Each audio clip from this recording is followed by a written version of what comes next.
It's a pound for pound beatdown for Boots Ennis. Declaring the winner by TKO, he's still undefeated, and the new unified WBA and WBO Super Welterweight Champion of the World, Jaron Boots Ennis. Everybody involved with the making of this fight said this fight does not happen unless you are the one that's pushing for it. Instead, you're jumping right in with the man that people believe is one of the top fighters in any weight class in all the boxes. The question I have is why? Why were you so insistent on making this fight happen? So it's a unification fight. That was a legacy fight. I had to say yes. If I was gonna say yes, I would have hung up the gloves. You know, that was only two options: either hang up the gloves or take that fight. What do you think you do better than him? I think like I said before, I think he's a solid fighter. You know, a good fighter. Yeah, he champion for a reason. You know, but I think I do everything better. You know, all around the board, I do everything. I can box, I can bang. Yeah, I do worry about it, but it's not even worth worrying about it because if it happens, it happens. You gotta stick on it and continue to work hard and continue to do this or that, and everything will work out. And like I said before, I would have fought them same two guys he just fought. The whole world would be bashing me. Yeah. For sure. That's how you know I'm at a different level. And I'm gonna show him there's really levels to this boxing game. Like I said, yeah, a solid fighter for sure. Getting better, but I'm gonna just be too much for him. All this. The 154-pound division is becoming more interesting as talks of a possible fight between Jaron Boots Ennis and unified champion Sebastian Fundora continue to grow. Boxing trainer and analyst Greg Hackett gave his thoughts on the matchup, suggesting that Fundora may first need to mentally prepare for the kind of danger Ennis brings. Hackett believes facing a fighter with Boots' ability could be a serious challenge, and the tall champion may need to become fully comfortable with that before agreeing to the fight. It's going to happen at 154. I think it's going to happen at 60. Why? I don't think Fundora wants that trouble at 54. You know what I'm saying? I don't think he's so sure of himself. I think it's going to take him a couple years mentally to be really sure of himself. He talks a good game. He do. When he do his interviews, he talk a hell of a game. 30 seconds. He talk a hell of a game, but I don't think this is just me off of my observation.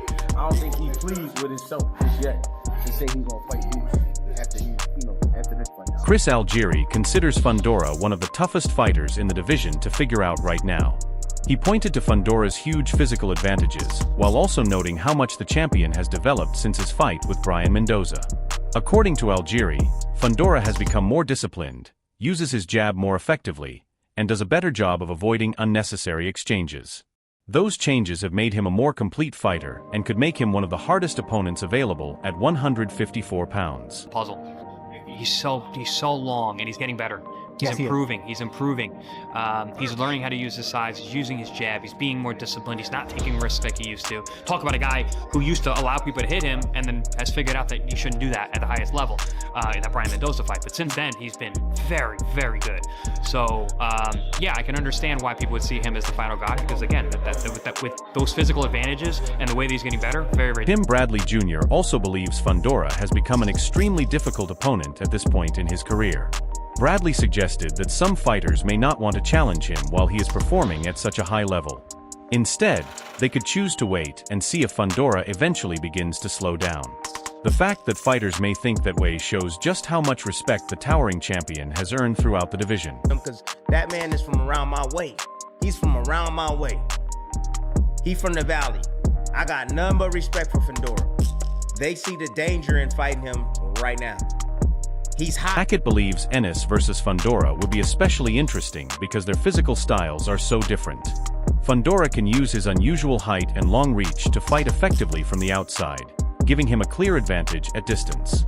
Ennis, however, would need to get past that reach and bring the fight into closer range. Hackett believes the matchup could change quickly once Boots gets inside. His speed, timing, accuracy, and combination punching could create major problems for Fundora at close range. When the tiger go after the giraffe, and they be working him out, even though he be trying, he be doing what shit, it's just hard to get the fuckers off. You know what I'm saying? It's gonna be like a tiger and a giraffe, one of them shit. Like Once Boots get him, Chris Algieri also questioned whether Virgil Ortiz Jr.'s recent inactivity could become an issue if he faces a top opponent like Josh Kelly. Algieri warned that spending too much time away from actual competition can create serious problems when a fighter returns against elite opposition. In his view, rankings and reputations only provide part of the answer. The best way to find out which fighter truly belongs at the top is to have them settle it against each other. And Jaron, with the level of talent he has, he can beat anybody on any given night. So, yeah, it's a really interesting time. And then even I got another titleist, Josh Kelly.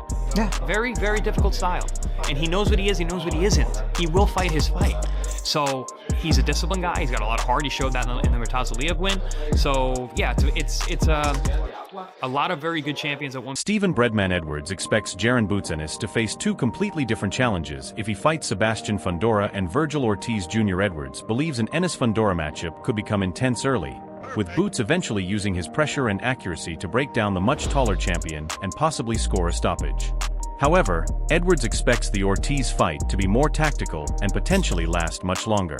Ortiz's patience, disciplined approach, mid-range boxing, and inside work could force Ennis to deal with a completely different type of challenge. Where do you find 6'6" southpaw sparring at 80-inch reach? Where do you find that at? You know what I mean? Like, everybody hires Mike Fox, but there's only one of him. You know what I mean? Like, where do you find that? Everybody goes to Fox. It's hilarious. Yeah, where do you find that? Like, a tall southpaw is like 5'11", 6 feet, 6'1". Fundora is 6'6" in boxing shoes. Where do you find that at? With a jab, with an uppercut, with a hook. He's mean, he's battle tested, great conditioning, and he's improving in front of our eyes. So that might be, you know what I mean? The fact is, Virgil was right-handed, about 5'9", 5'10". You could find 20 sparring partners. They may not be better than him, but they can give you what he gives you. It's hard to find something for Fundora. You have to get heavyweights or cruiserweights to spar you, literally, because junior middleweights and middleweights don't walk around at 6'6". And like I said, there's only one Mike Fox. So I just think that for whatever reason, this is the way my mind is viewing it, that Boots and Fundora is an early round shootout. I think that Boots, it looks like Hagler versus Hearns, and Boots gets him early. Not easy, but early. I think that Virgil and Boots go longer. I think that Virgil is a little bit more talented than Fundora. I think Boots beat Virgil because he has a better jab and can kind of score too many points with his straight punches, and Virgil marks up. And Boots is he's constant with his attack. Virgil marks up, he swells up, he bleeds all over the place. I think that will play a factor. Redman also warned that Ennis cannot become careless when exchanging with Ortiz. Ortiz usually keeps himself protected behind a tight guard and answers with quick, compact combinations instead of leaving himself open. That could give him chances to counter if Boots becomes too aggressive or allows his combinations to become too wide.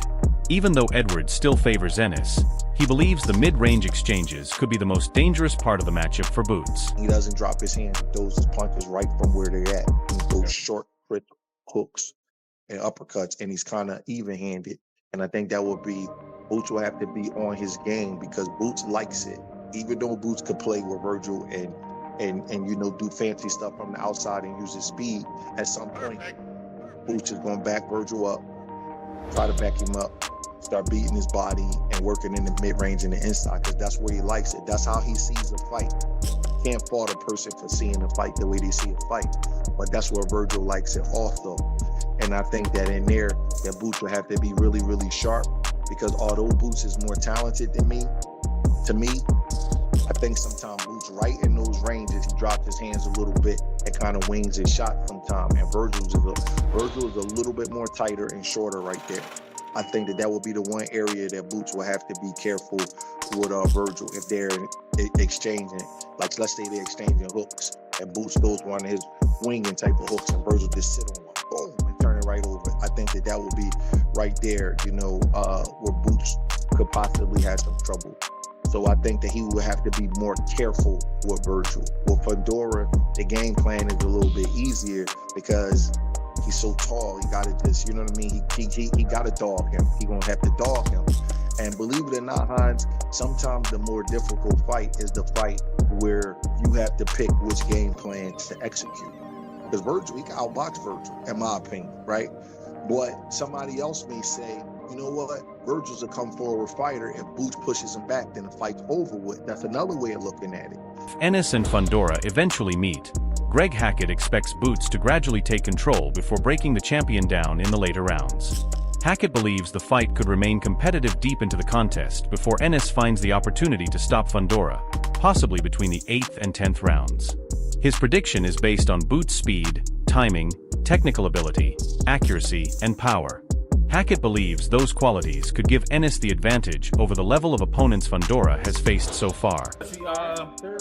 He'll be able to show his inside skill. You're gonna have to box him on the inside. You gotta work his way. He can get past the jab, but he can break his body up. Sure. How does it end? I'd say probably going the distance, maybe. Sebastian Fundora also discussed the possible matchups and acknowledged that Ennis has looked impressive since moving up to 154 pounds. However, when Fundora was asked to compare Ennis with Virgil Ortiz Jr., he gave Ortiz the advantage. Fundora believes the difficult third round Ennis experienced against Xander Zayas showed weaknesses that another elite fighter could potentially take advantage of. Even with that opinion, Fundora still expects either matchup to produce plenty of action for boxing fans. Like you're the top of your division. After you, who you feel is like the guy in your division? I guess Ennis with his last win, you know, I mean, he looked good. He looked good doing his thing. He looked like he had fun as well. So it's nice to see I mean, he's been a champion before, but a fresh face in 154. Okay, all right. And then say the boxes go through with Boots and Virgil. Who you got in that fight? I favor Virgil. I mean, we saw that third round. That was enough for me to see what I needed to see, but Tim Bradley Jr. remains highly confident in Ennis if a fight with Virgil Ortiz Jr. is made. Bradley believes Boots could control Ortiz in a similar way to what he did against Xander Zayas. He argued that Zayas did not have the full combination of elite speed, power, and overall ability needed to seriously challenge Ennis. Bradley also explained that Boots intentionally exchanged with Zayas early because he wanted to learn what his opponent could bring before making adjustments and eventually taking control of the fight. Look, man. But that was expected, though. Listen to me. You're talking about Zaire as a guy that isn't known for his punching power at all. That was Or his speed. Or really his skills. He's like he checks boxes at a decent level, but not at an elite level. But the thing is that he didn't feel the pop. You got to understand that about Boots. Boots is willing to take yours to get his, and it's a trap, right? A lot of his flows, but I'm just telling you that I know it's not always a good thing, but it works for him, and I think that he fights off of feeling. That's what it is. Max Kellerman gave a more cautious prediction, saying Ortiz should technically receive the slight edge because of his natural advantages. Boots would bring his athleticism, height, reach, and strong defensive ability into the matchup. Even so, Kellerman believes the fight is extremely difficult to predict and could realistically be viewed as a 50-50 contest. He also pointed to Ortiz's stronger resume, especially his impressive win over Israel Madrimov. In Kellerman's view, Ennis would need to prove himself against an established elite opponent. And that's Boots, right? Because generally, that guy wins those fights. But it's a different thing than actually going out and beating Virgil Ortiz and doing it in style. Especially in that type of manner. Who should be the favorite in that fight, Shady? I'm going with Boots. Favorite. Yeah. He should be the betting favorite. Yes. I think this is a genuine coin flip fight. I really do. And I think we have to remember that Virgil Ortiz has fought a much better competition. That's true. He beat Israel Madrimov, very quality win. Madrimov gave Crawford all he could handle. This fight happens and Boots wins a close, tough fight. Then Robert Garcia, who trains Ortiz, confirmed the reports surrounding the possible matchup. Garcia said promoter Eric Gomez, Ortiz's father, and other members of the team came to him for his approval before moving forward with the fight, and he had no issue with it. Garcia also disagreed with the idea that Ortiz needs a tune-up before taking another major fight. He pointed out that Ortiz fought Israel Madrimov less than a year ago and has remained active, unlike some fighters who spend more than a year away from competition without facing the same criticism. That's all for today's video. If you enjoyed this breakdown, don't forget to like the video, subscribe to Boxers Hub, and share your thoughts in the comments. We'll see you in the next one.